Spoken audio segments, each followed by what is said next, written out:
and then it'll echo for seconds. Yep. We have to agree that we're going to live stream. And then it'll echo for seconds. There you go. Yay! Okay. So, hello, Bob Diamond. Welcome to the show. Hi, Jennifer. Thanks for the warm welcome. Great to be here. I love that you have your backyard, which I feel so blessed. I've been there. It was about a year ago. I was hanging out with you, and I love you're in Puerto Rico, which I think is amazing. So talk about, I know you were in the New York area before you moved down to Puerto Rico. And I just, especially for those of us who are waking up, like right now, I just woke up in the Washington, D.C. area, and it is freezing. Like it is literally 34 degrees today. And of course, a wind and very cold. So I know New York was very cold as well today. I think you're in the 20s today, but tell us why you moved other than maybe the winters. So it's the winter, but more to the point. We have a 5-year-old who at the time we moved, we were living in Manhattan, right downtown by Lincoln Center. And it's just not, to me, the right place to raise a child. That was my thought. It's not where I want to raise a child. So we started looking at other places, and the suburbs of New York, New Jersey, and Connecticut. I grew up in Connecticut, not particularly great. It's fine, but not great. So we started looking a little further south, and we discovered Puerto Rico, which has rolled out the red carpet for people. They're really looking for people to come back here.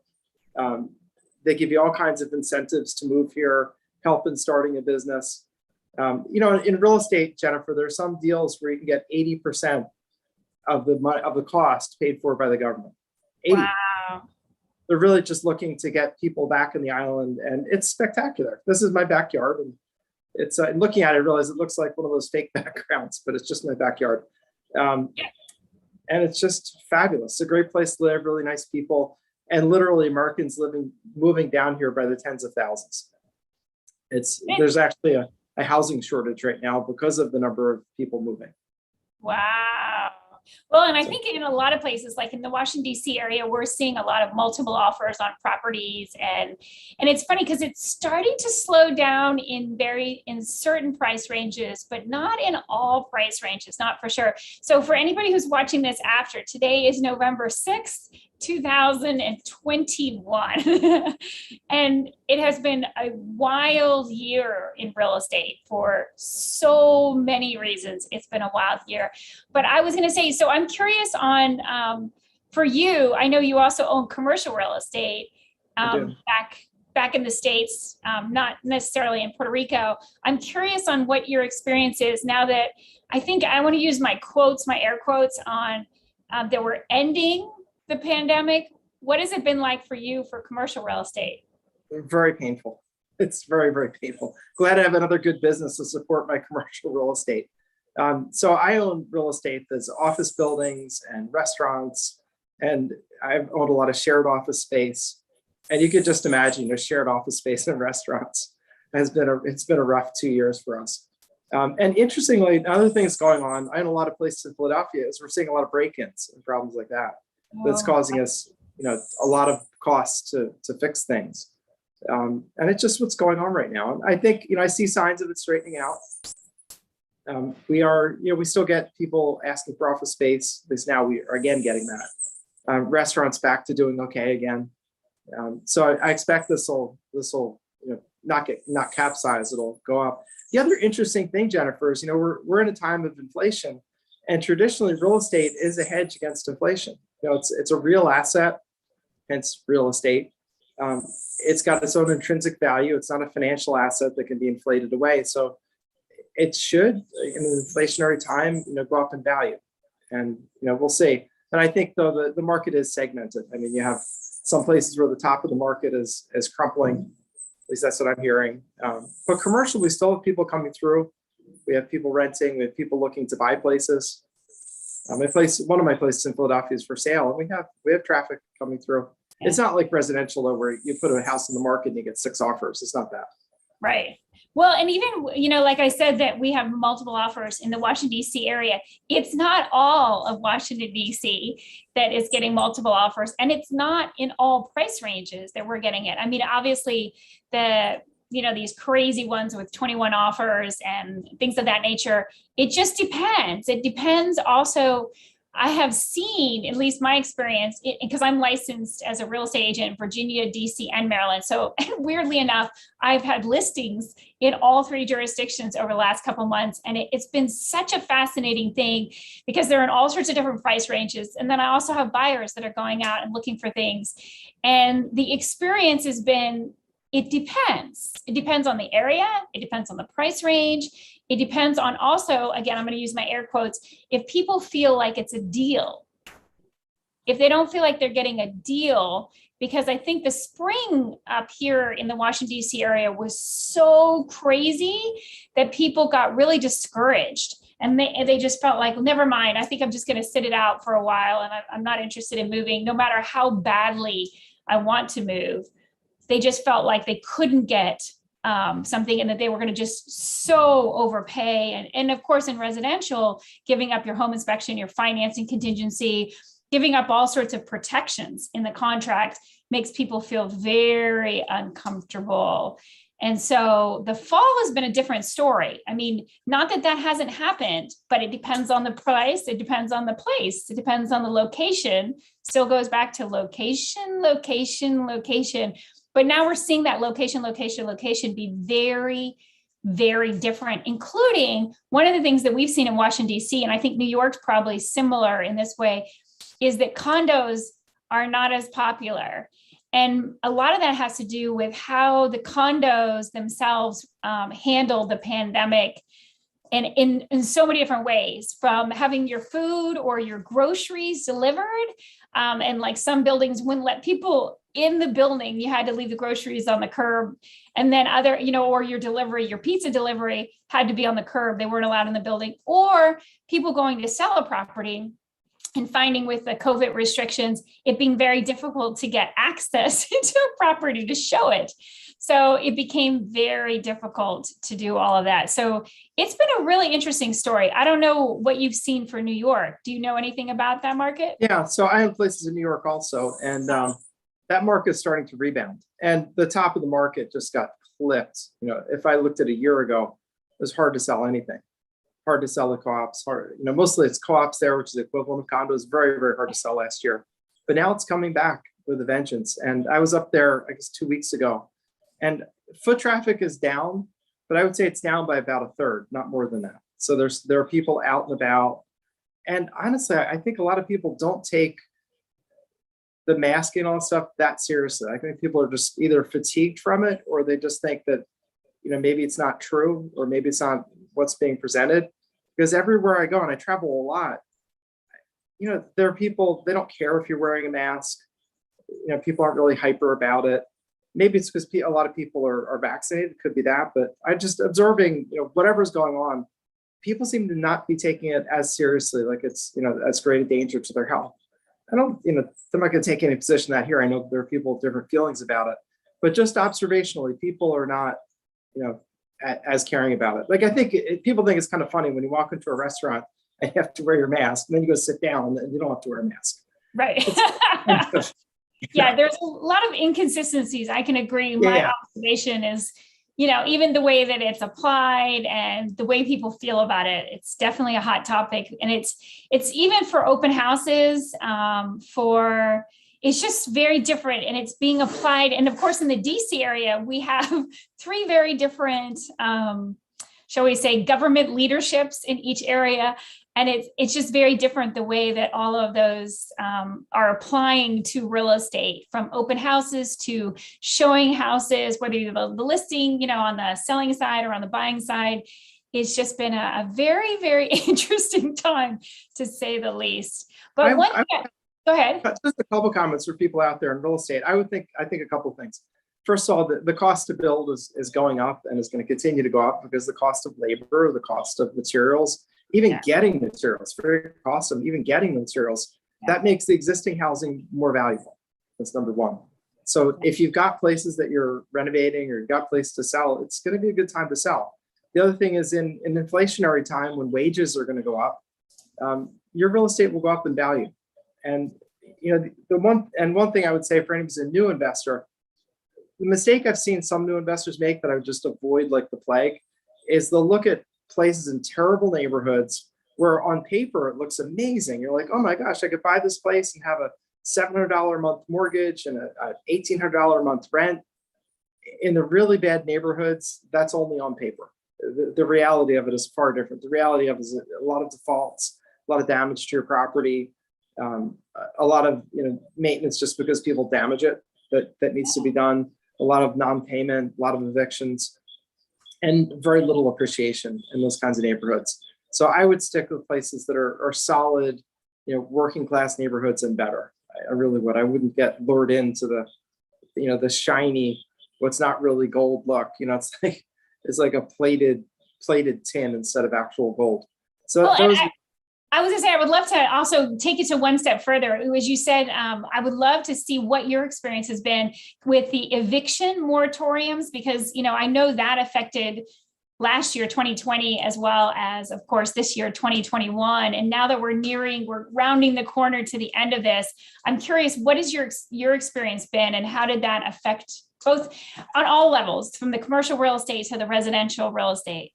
You have some tenants, not all of them certainly, but some tenants that get a little like big for their britches. They think, oh, you can't evict me, I'm just not going to pay.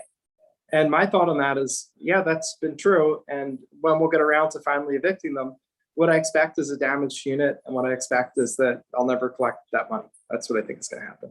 And I think it's going to cause a lot of opportunity on the buying side for people to say, I want to buy from a fatigued landlord, just a landlord is just going to throw in the towel. Because most landlords are mom and pop, they're 5 units or less, and they're not in it for that. They're in it because they thought, if I have a couple of rental properties, I get them paid off, there's my retirement. I can collect that rent and I have a nice retirement income stream. But they get fatigued from something like this. And what's also been going on is a lot of banks have just given moratoriums on mortgage payments, and those are coming off now also. And the landlords that have been able to stay afloat because they didn't have to pay the mortgage, well, now that's no longer going to be the case. So I think there'll be a lot of buying opportunities from fatigued landlords, from straight out foreclosures. Should be a lot of opportunities, and don't take the joy and pain of others, but I think it's just a fact that there will be fatigued landlords that want to sell, and there will be people that get foreclosed upon where the banks just want to dump them. So I think good opportunity. I would save up your money, keep your credit good, and look out for those opportunities. Probably 6 to 8 months down the road, but they're coming. Yeah, it's interesting that you say that. Yeah, I don't think that in January it's going to all be flooding the market, but I think that, again, I definitely predict that 4 months, we're definitely going to see huge changes. 6 months, it's going to be a different story and a different conversation. That's at least my I want to say my crystal ball prediction. I agree with you. No, I think that's what's going to happen. And, it's a lot of opportunity. I think you have to look at things opportunistically and say, do I buy at the right time? Because for most investors in anything, whether you're talking gold, silver, stocks, equities, whatever, real estate, the timing of when you buy makes a big difference. And you want to buy when things are down and when maybe something's a little unpopular. And you have to have what investors call conviction. You have to be, really convicted that, this is a good idea. And real estate has always been a good idea.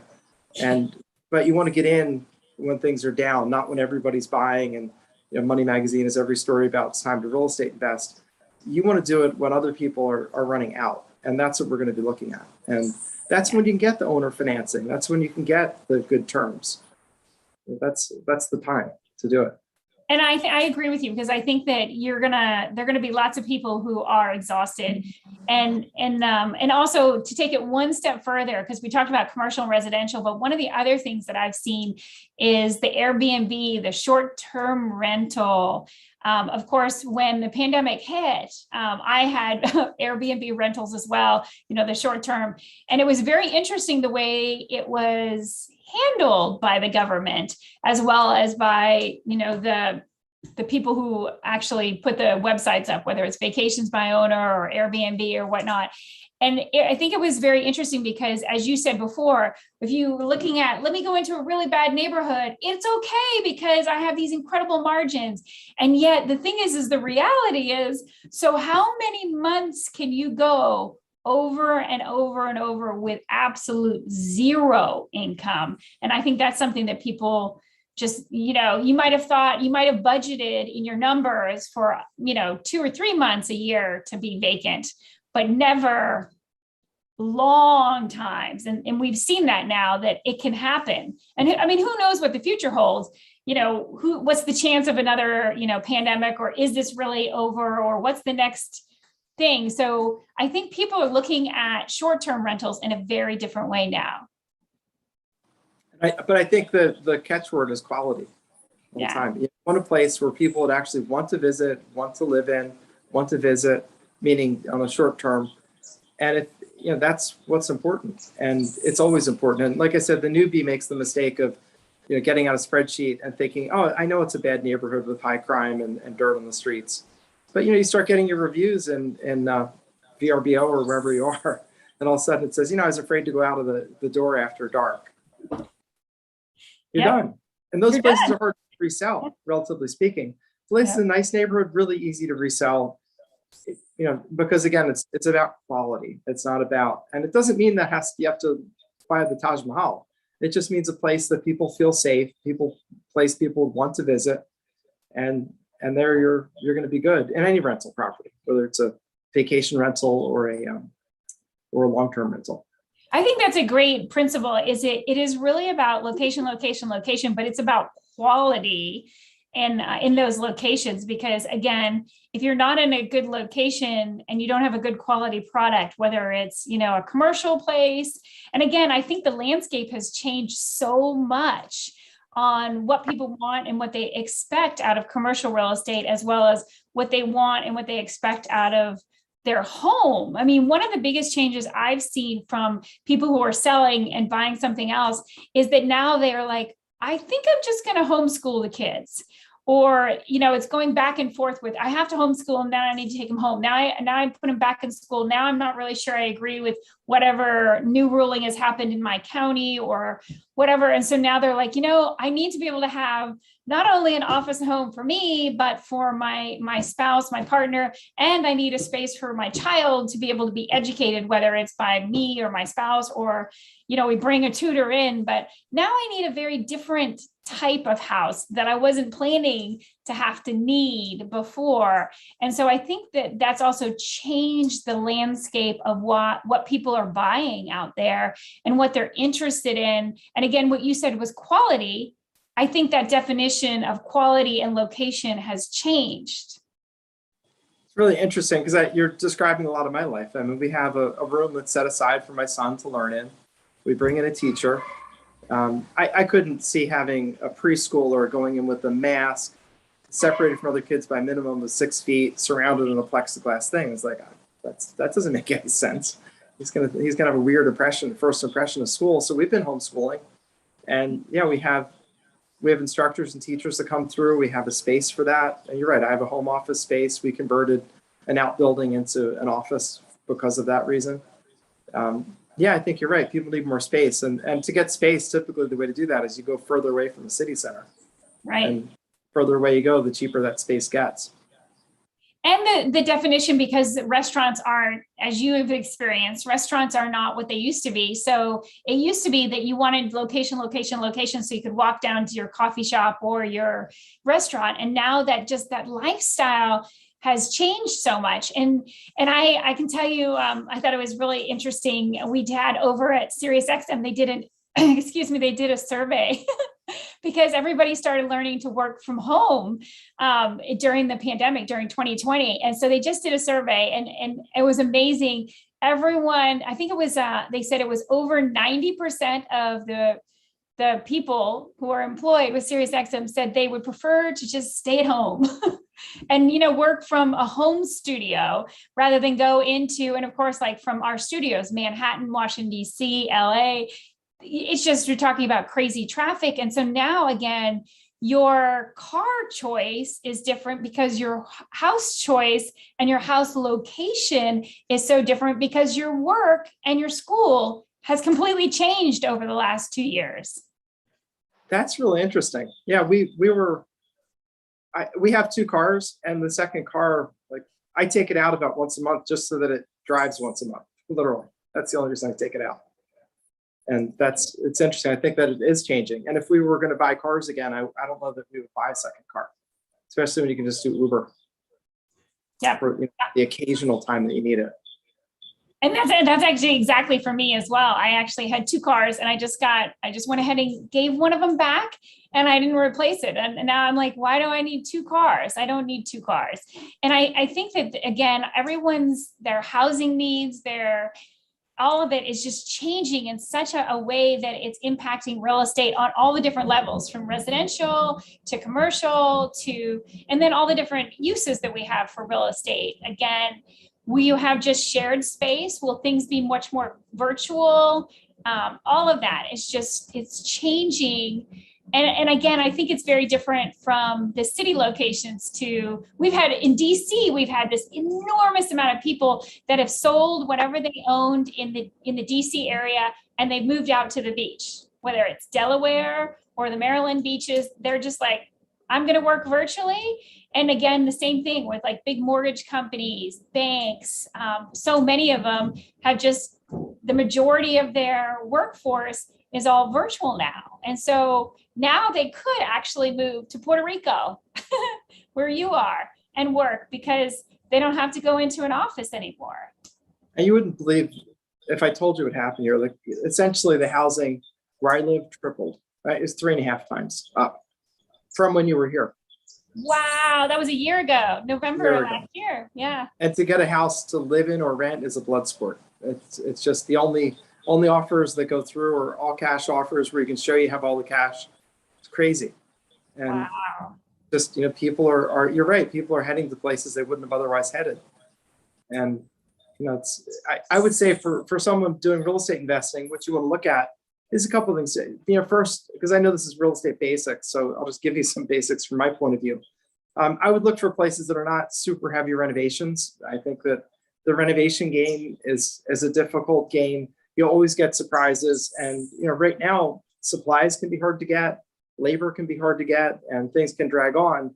And renovations are always filled with surprises, even in the best of times. And now I wouldn't necessarily want those surprises. Just an example, we replaced some windows in our house, and it took a year to get them. A year. Imagine. Wow. A year. Because they couldn't we were inquiring about them, like, oh, we can't get the glass. Oh, so then we don't have the tinting film. And then they delivered a bunch of windows that were all damaged because they had inexperienced people running machines.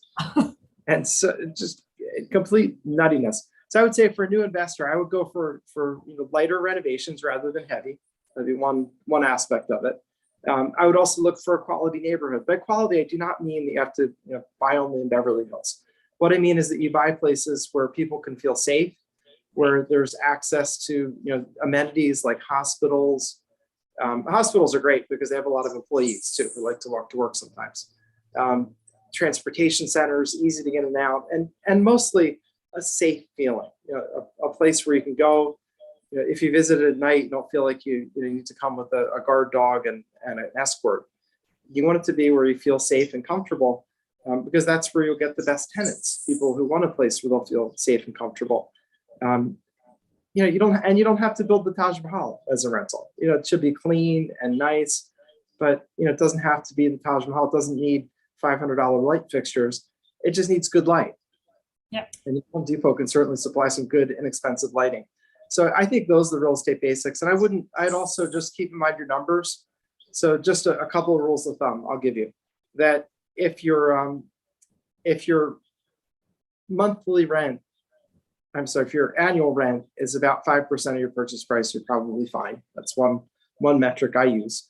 And the other thing is, if you're going to do a fix and flip, and this is honest truth, and I know it's painful, but you really need to buy for about 65% of its retail value minus your fix-up cost. And that is a big number to get to. It's not an easy number to find. but it's about 65% minus fix up. So if you're talking about a $300,000 house, which is about average cost of a house in America, you need to buy it for about 65% of its value, meaning fixed up value. So it's that about 200,000 minus your fix up costs. And I know that sounds crazy high, but when you start going through the numbers and you look at your carrying costs, your expenses to sell it, it's just, that's what you need. I can tell you that. At that rate, you should make about 15% on your deal. And anything you go above that, like if you paid 70%, you're probably making 10%. If you pay 75%, you're probably making 5%. If you pay 80%, you're probably break even. Yep.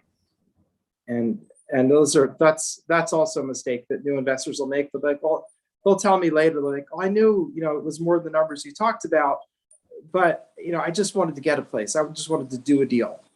And it's, it's a very expensive education if you want to do it that way.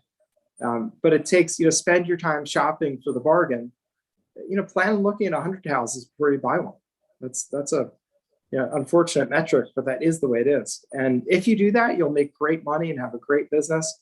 If you don't, then you'll live to regret it. And maybe you'll do better next time. But it's just, I see people go out like, well, I bought it. I know it was 80% of retail, but I thought it would be fine. I thought that it's just not. Yeah. So those would be my thoughts on it. And I think that what you're saying with the basics, I think also the other thing that's different, that's changed now that we're, as I said, at the end of November 2021, is that, again, how you would renovate a place. Like, I love what you just said about, it doesn't need to be the Taj Mahal. It doesn't need to be the most amazing renovation. What it does need is, it needs to be sensible. It needs to be clean.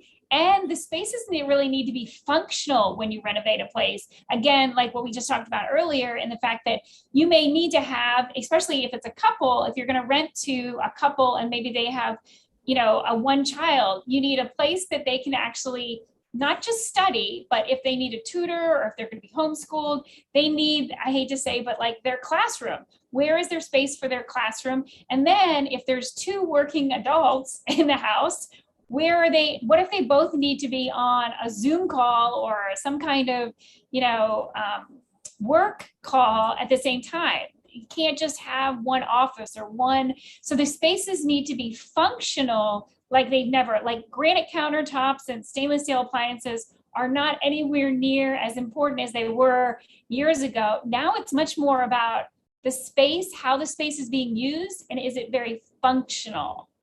Right. Give another interesting thing too, because we're talking a lot of technical stuff. It's a great time to be getting into rentals because you have a couple of things going on. Number one, more people are going to be renting. There are a lot of people who don't have the stability to get a mortgage. If you try to get a mortgage when you're a contractor and not an employee, is really an uphill battle, really tough.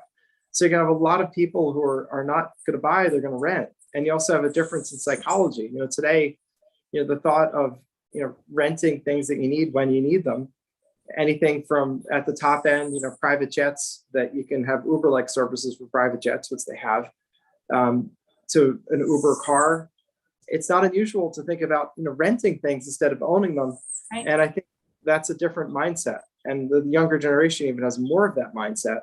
So I think it's a really great time to be getting into rentals and to build your portfolio for long-term rentals. And, I know that the fix and flip is really appealing and sort of sexy and woo, but the real money long-term is in getting your rentals together, because you get the rentals together, it's not much work on a month-to-month basis. Occasionally, if you have quality place, you're going to have an occasional turnover. You have to repaint it, clean it up. Not really a big deal. And you can build real wealth that way. And we're also in an inflationary time, which should be going on for a while. Those places are just going to go up in value. And when you buy quality, you can always exit if you want to. Well, and I was going to say, and that I'm also curious on your opinion on the multifamily, like the actual apartment buildings, because I think that that's also going to be an amazing real estate investment for the future. Would you agree? I have 100%. And your challenge there is just spend your time doing your shopping. Find a place, again, a good solid neighborhood. You want what they call B class. So yeah. B class means that it's in reasonably good condition. It's been maintained. It may not be modern, like with every amenity of today, but it's a good, solid, safe housing. What you don't want is the C and D properties. The C and Ds are the ones where maybe a little afraid to go out at night. And it's very run down, lots of deferred maintenance, needs, 800 replacement windows and all that. Those projects are really difficult, and I wouldn't bother with them. I'd look for B class. Again, this is working class housing. It's for people who have working class jobs that can pay rent. Their lives are pretty stable, but maybe they're not in the position to buy or they don't want to buy.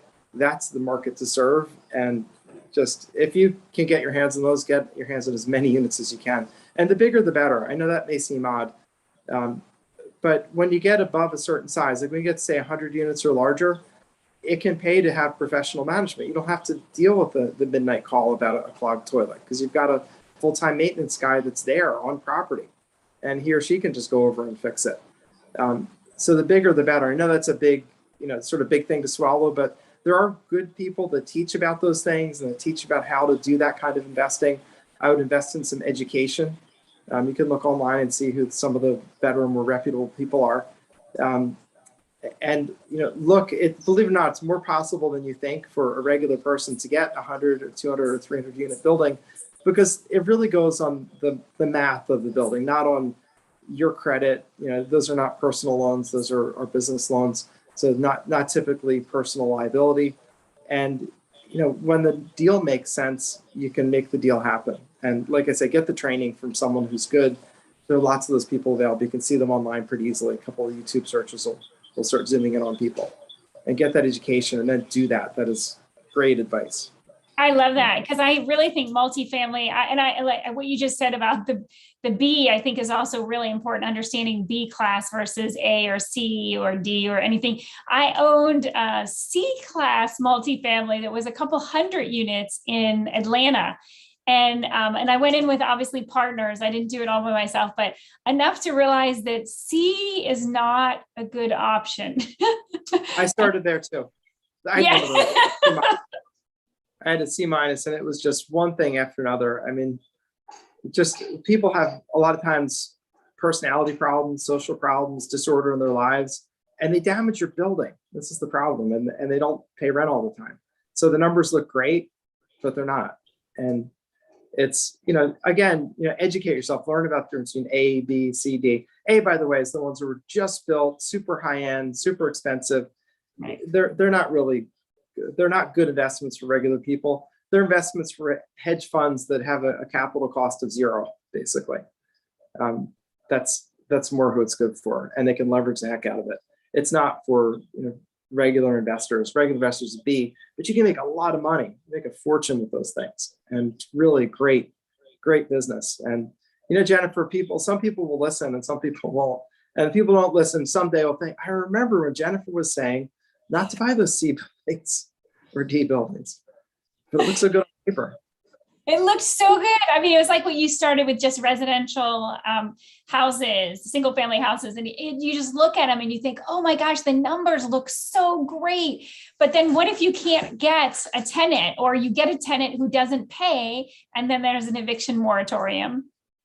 And then you can't, you just can't get, the thing. And you can't, not only do you not get your profits, not only do you not get the benefits and all the things you thought you were going to get, but the other thing that I find that happens so often is then people get, as you talked about earlier, become the tired landlord. You become, worn out and just not interested in going in that direction. And it's not because real estate is not a great vehicle for wealth, because it is. It just, you need to understand. It is absolutely a fantastic vehicle for wealth. And just that's going to be who's going to be selling in a couple of months, is the tired landlords. And man, there are going to be some deals out there, because when people don't want it, they really don't want it. They just want it lifted off their hands. And that's your ideal seller, where they're basically just saying, here, just take it, please. Don't, just get it off my hands. That's the seller you want. So now I'm curious on if you look in your crystal ball, what do you think 2 years looks like? And what do you think 5 years looks like from after this, all the eviction moratoriums, after the mortgage, what was that called? The forgiveness, all of these things that have allowed. I'm curious, 2 years from now, November, 2 years from now, so that'd be 23. And then 5 years from now, what do you think it's going to look like? I think in 23, I think 2 years from now, we'll still be in the properties trading hands, still foreclosures being going on. I think the common person won't think that real estate's a good idea. I think they'll have friends and acquaintances that have been foreclosed on, like, oh, this is a terrible idea. And that is exactly the time to buy. It's the equivalent of, like, I was buying in Las Vegas in 2010 and 2011.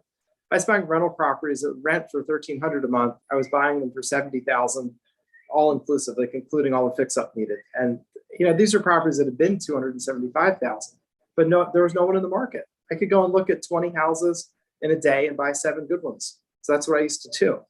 And if you fast forwarded a couple of years after that, like you're 5 years out, the market was in strong recovery. The places that had been that I bought for 70 and 80 were now like 225, headed to 275, and now of course much higher than that. But so I think in 5 years you're talking about a strong recovery, and the people that have got in in the years between now and then make out like bandits. Yeah. One way to think about real estate, this is an interesting way to think about it, but it's a sensible one. Some people think of it as tenants pay your mortgage while you're waiting for the property to appreciate, and that your real profit comes out on the appreciation. It's not really on the cash flow. And I actually think that's a good way to think about it. I think that in real estate, the cash flow is never going to be the thing that really, like, you retire on and you're flying around the private jet kind of thing. But when you buy properties where the market just in and of itself causes increases in value, that's when you really make great money. And that's why you buy in good sections that people want to live in. I bought in Las Vegas in 2010 because I looked at it and I said, there's so much business investment here with the casinos and these big players. It's a city built for growth, business friendly. I said, this is a great place to be. I don't care what people say about the market. I dove in there and was buying like crazy, and I was making money. I was making the net about $300 a month per unit, which is great. But again, $300 per month is $3,600 per year. That's not the kind of thing that you write home about. Even when you have 10 of them, it's $36,000 a year. It's not really great. But when you get your places that go from 70 to 225 in 4 years, and you sell them, and you have dozens of them, that's when you really make your money. And that's what's coming up again. We're getting that same cycle is mounting up. So you have to have conviction, and you have to say, I'm gonna, like, even though my friends will say, oh my gosh, you're buying real estate, that's crazy. When they're saying that is exactly when you should be buying. And I just suggest, look at your friends and say, is that a financial genius or not? If it's a financial genius, then listen to them. But for most people, it's the guy that's in the cul-de-sac. You're talking to them on Super Bowl Sunday or on Sunday games. Doesn't have experience in business or real estate. That's not the person to listen to, because they have so much certainty, but they know nothing. So just listen to the people that actually know what they're doing. And I agree with you 100%. The only disagreement I would say is I think the cash flow and the tax benefits, because I've learned so much with the multifamily, the cash flow and the tax benefits with multifamily, again, if you go bigger, not if you get 6 units. It has to be bigger, different. That is a different. And there absolutely you can get great cash flow. I was thinking more of your single family rental, right, where you're sort of doing home-based landlording. Yeah. Where you're the one they call on a Saturday night.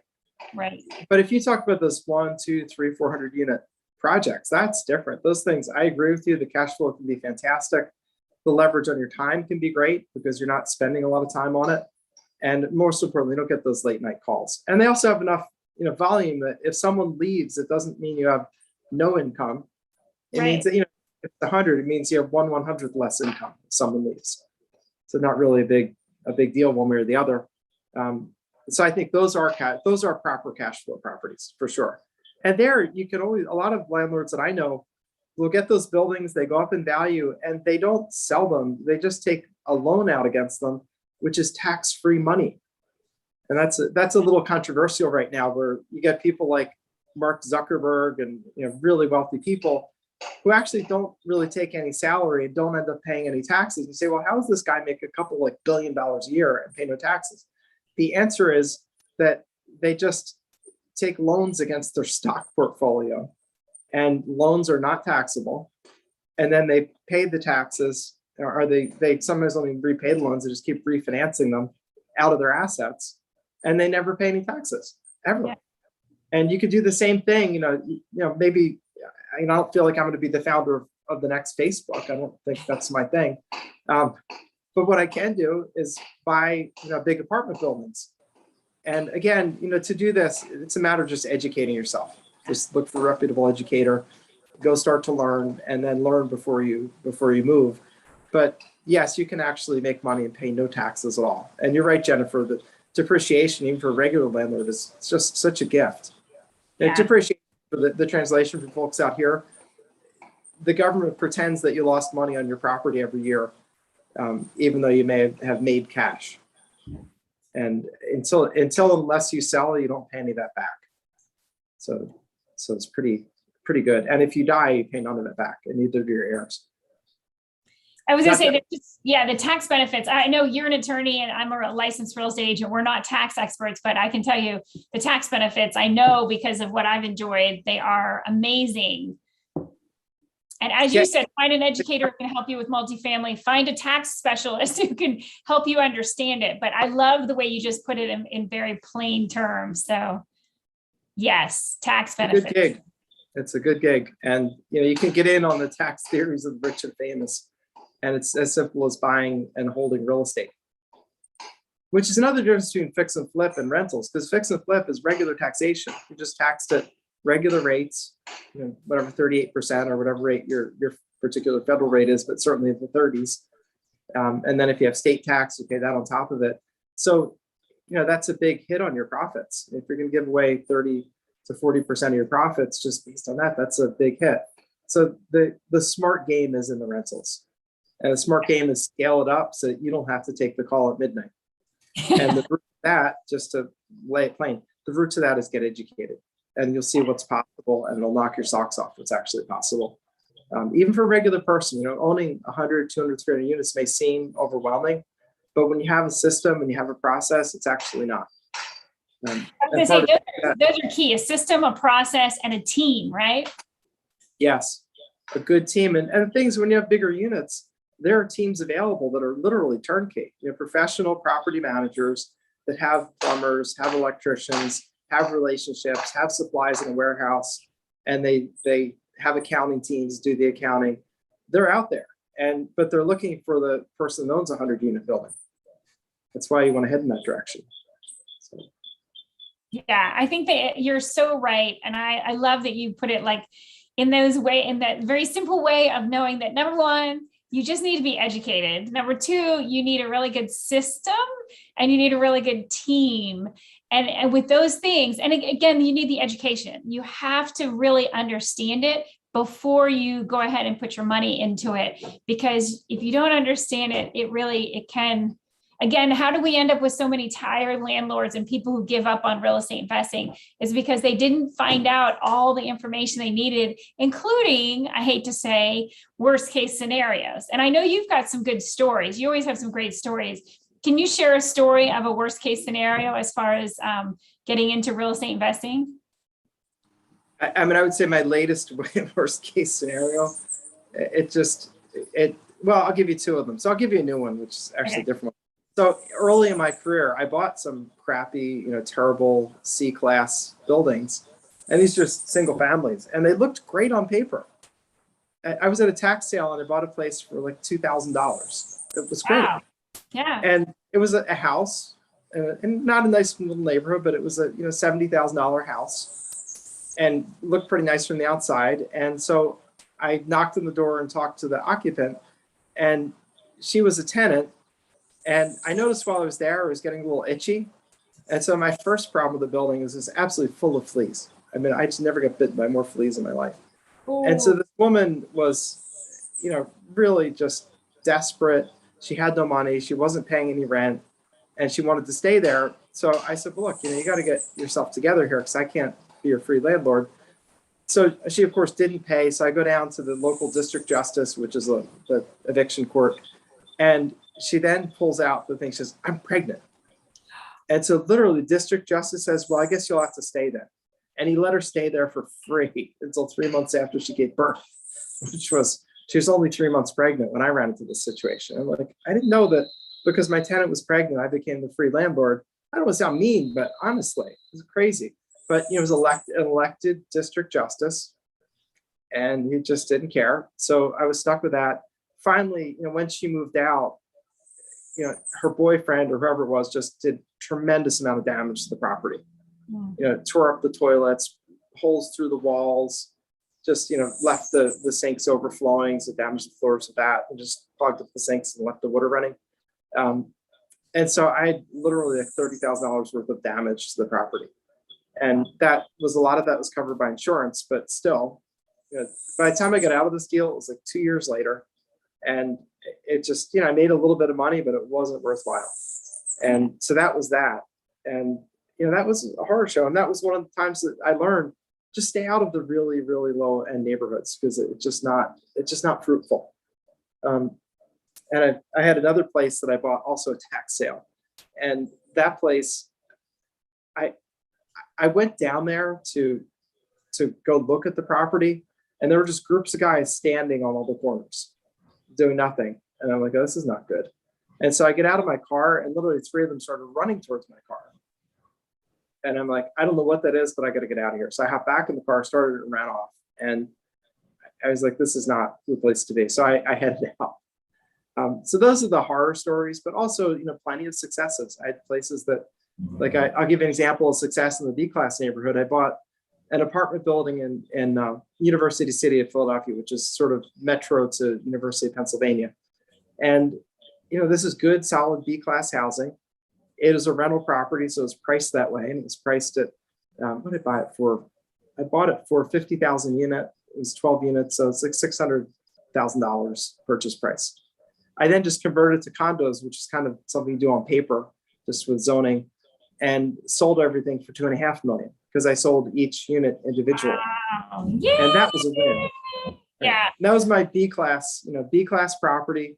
I just cleaned them up. I didn't do a lot to them, made them look pretty and clean, but that was about it, and sold them. And, that's an example of, you get into the B-class, and there's a lot of things you can do. You can do condo conversions, you can do rentals, and you get good tenants who will pay the rent. And that's the important thing. So it's not all bad. I don't want to make horror stories to scare. Yeah.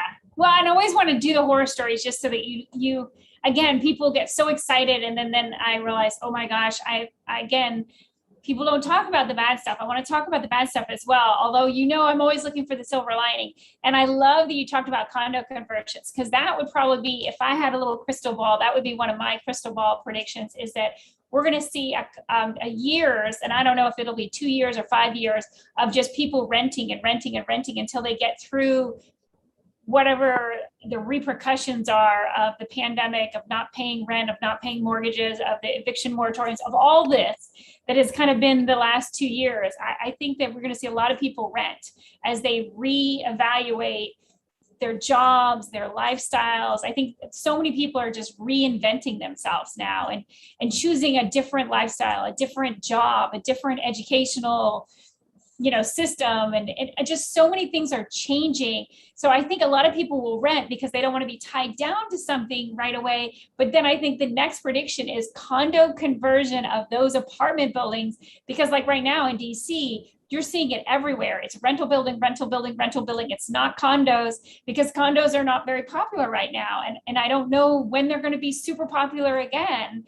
But I do think that condo conversions are going to be a huge, huge opportunity for people who own multifamily rental unit buildings. I agree with you. I think that's a great cash out strategy. And I think what we're seeing, Jennifer, is that typically condos are the first to suffer in a market that's starting to downturn. And so I think you're seeing that. And when the market's really high, they go really high, because, when houses all of a sudden are 30% more expensive, all of a sudden the condo looks like a relative bargain, and that's where it goes up in value. And so I would think it's sort of, what do they call it? The canary in the coal mine. Right. Right. So that's the condos right now. And later on, it'll be, a terrific way to exit if you're going to have a big apartment building. It's a great way to exit, because, your values on a rental are just what's called cap rate, which is just essentially the interest rate that's represented by the cash flow. So if you had $1 million investment and you're making $50,000 a year, that's 5% profit. And that's about what buildings trade at, about 5%, sometimes less. But when you sell things as a place to live, the metric is not your rental cash flow capitalization. Your metric is what does it cost to find other places to live? Right. That's your, and you can really, you're right, you can knock it out of the park with that. And I think you're correct that people that get into those buildings now will be really, really happy. Yeah, I And mean, the market's gonna be up. yeah. Think about the tired landlords we're going to have and people that hit foreclosure. That's going to be an opportunity for you to buy. And where you have to be brave, you have to be like the fireman or the firewoman. You have to go into the burning building. That's what you have to do. So when everybody else is saying the market is no good and the real estate, it's so frightening, that's exactly the time to be looking for high quality, well-positioned real estate that you can rent well. It's exactly when to do it. And it just takes some, intestinal fortitude, shall we say, to do that. Oh yeah. And like I said, I think that you should always look at the real estate and see how many different ways it can be flexible, almost like a gymnast. How many different ways could this go right? How many different ways could this go wrong? And that's why, like you said, B-class property, I think, is really an important part that limits the amount of ways that it can go wrong, but increases the ways it can go right. And I think that that's really critical when you're making a decision on which direction you want to go. That's a great point. That is a really great point of B-class. Yeah, you have more exit strategies. You can rent it, it'll stay rented with good tenants, or you can sell it when the market's right. And part of the key with any investing is do the right thing at the right time. And what most people do that don't do well is they see the market going up, up, up, up, up, whatever market you're talking about, equities or real estate, see it going up, and they buy like here when it's already inflected. And everything is cyclical and it's going to come here and then go back down. So people buy here, they're excited, things are still going up, then it peaks, they're like, oh, what's going on here? Then all of a sudden it starts on the downside. And then they get to around here like, oh, this is a terrible investment. This isn't going good. So they bought here and they sell here. And then the same thing happens again. They start the cycle over again. And that's how you end up not making money. So you have to have conviction. Then you have to really feel after study and after getting educated that this is really good and you have to stick with it. Yeah. You can't be, toe dipper because the toe dippers lose their shirts. The people with conviction make a fortune. Yeah. That's often the difference between the two. So just have your conviction. And I would emphasize with what you just said, it's also the daily conviction, or if you want to say the daily disciplines, because so often you put it off, whatever it is with your real estate investing, taking care of it, making sure this or that, making sure you're a good A team that is doing everything you need. I call it your yay team. Everyone should help you go, yay. I think it's so, so important in all of that. But if you don't, then you're letting yourself be vulnerable. Yes. And A team is also a big deal. I mean, you can't charge into the fray on a goat. You want to be on your charger. I haven't seen any knights charging with goats, but right, exactly. And bad employees are goats. Maybe goats are nice. I shouldn't say that. That's probably There's a random side street. I have a friend of mine who tells me he goes and he spends time with goats in the Philadelphia area because, again, and I think a lot of people, like I said, are just changing their lifestyle. He said that he loves goats now. He said he used to always think they were just a mean animal. And yet now that he spent time with goats, he would say that goats are nice. But I think your point of you just need to really make sure that your team is an A team, that it is helping you say yay every day. It's not a team that, again, I hate to say, one of the things that's going to be really interested I'm going to be so interested to see how many people are working from home if production of what they were supposed to be doing is still getting done to the same level, or if at home they start to, do something else and not do Facebook like this. Yeah, exactly. They're doing something other than what they're supposed to do. Well, I want to go ahead and make sure. So I want to see John Lee's I know in the room. John always has great questions, and John's been in real estate investing for quite a while. So John, if you're there, if you want to open up your mic and ask any questions for Bob Diamond. Oh, sure. Thank you, Jennifer. Thank you, Bob. Some great stuff here. I just had you just kind of spurred some thoughts I had before. One of the things that's a little different this time than some of the other, I call them ice ages, when we have major adjustments, but because people are working home, some of the rural areas have gotten, the values have gone up, which we would never really had that this much before. And something I've looked at for many years is some of the smaller towns. There's a lot of empty commercial properties, town squares, and things like that. I've always thought that maybe that might be a way to convert some of those things into condos. What are your thoughts on those, Bob? Those work. I think small town living is really appealing for a lot of people. The other thing we didn't talk about that's happening is just the social unrest and uncertainty. And that's an ugly topic, but we've all seen it. I mean, it's just, you see some on the microphone saying this is mostly peaceful protest and there's a building burning behind them. There's a lot of anger and resentment, and a lot of it's being stoked up, and it's not good. So I think the small town living is going to be really appealing to people. And I think you probably can make conversions work in those old downtowns. And what I would look for though is I would look for signs of renewal, where you're seeing stores opening up, you're seeing coffee shops, you're seeing signs of life. I wouldn't go into the dead zone because you don't know if it's actually going to come back. I don't think you need to be in the very beginning of things. I think if you look at like a curve like this, you want to be when it's here, where there's solid signs of progress, things getting cleaned up, street lighting that's working and it's being installed, interest in the government to make that area regentrified or revitalized again. And I think when you see that, get in here. That's where you want to get in. Don't go into the total dead zone. And I think other than that, I think it's a great idea. I think those are pretty simple renovations. When you're renovating just the inside of the building, it's much simpler than the whole outside. And I think there's room for that. And you have a lot of people also who are educated people that aren't making that much money right now. They're the sort of prototypical barista at Starbucks with a degree in history from a college. And they'll do okay over time. You may laugh at them now, but they're young, trying to find their feet, and they will. They're smart and industrious, and you'll see them doing things over time, just maybe not right at the beginning. And I think they could be good tenants. They may live in a group situation where they're living with a couple of friends. They'll get the rent paid, and they'll be fine. So I think that's a really good insight, John. It's smart. Any other questions, John, before we go? No, thank you very much. Some great stuff. Thank you very much. You're welcome. So, we started early, and I want to go ahead and keep us to an hour. So, Bob, I definitely want to come back because one of the other topics I really want to talk about, I would love to have you back in December, is to talk about the overages business. So I want to leave that as a teaser. But if you would just say I would say a few things that people, why would you want to learn about overages? Well, overages is a really timely cash business. So overages, just to put it simply, when a property is foreclosed upon, either because someone didn't pay the mortgage or they didn't pay the real estate taxes, when the property sells for more than the amount that's due, meaning more than the tax bill or the mortgage, then that extra money goes back to the former owner.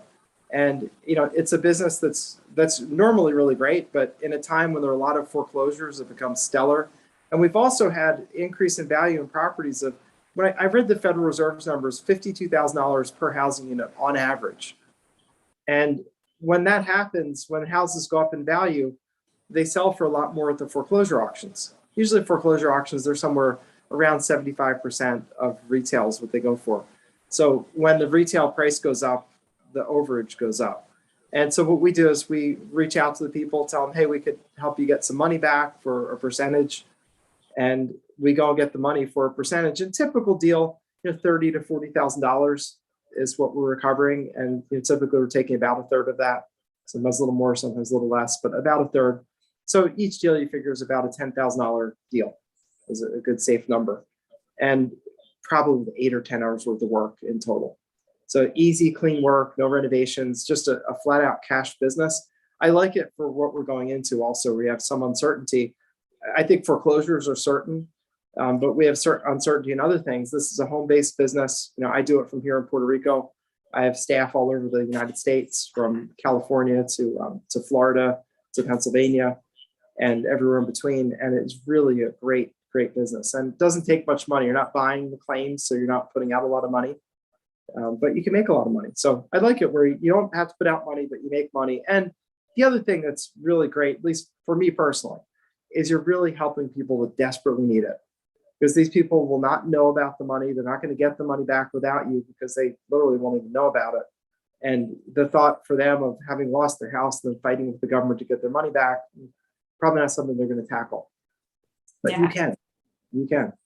And So it is, I was gonna say in December, I want to go through the whole thing so that we can explain it in more detail. And I think the thing that I wanted to make sure we left people with is the fact that this is an amazing home-based business they can do anywhere in the world, and that can also not only make a great income, but you can really help other people. yes. I mean, the people that we help are really hurting. They've been kicked hard. They've lost probably their house to foreclosure. It's not usually a rental property. It's usually their house. And they, when they get, $20,000 or more from us, from the work we do, it's life-changing. Yep. We've literally had homeless people get housing again. So it's a great business, and it's a great business for good-hearted people. If you really want a business where you can help people and make a lot of money, you're a perfect candidate for the Overages business. Oh, and I love it. So we'll talk about that next time you're on. And again, I thank you so much for being here. I'm going to go ahead and end off our recording and our YouTube and the Clubhouse room. So we're going to exit that. So the last thing that I do every time when I end a show now, I ask you to lift your voice and say yay with me before I end. So John, if you'll say a yay with us, and then Bob, let's all say yay together. So 3, 2, 1. Yay! Thank you. And John, thanks for being here today. There we go. So we have ended that room. Let's stop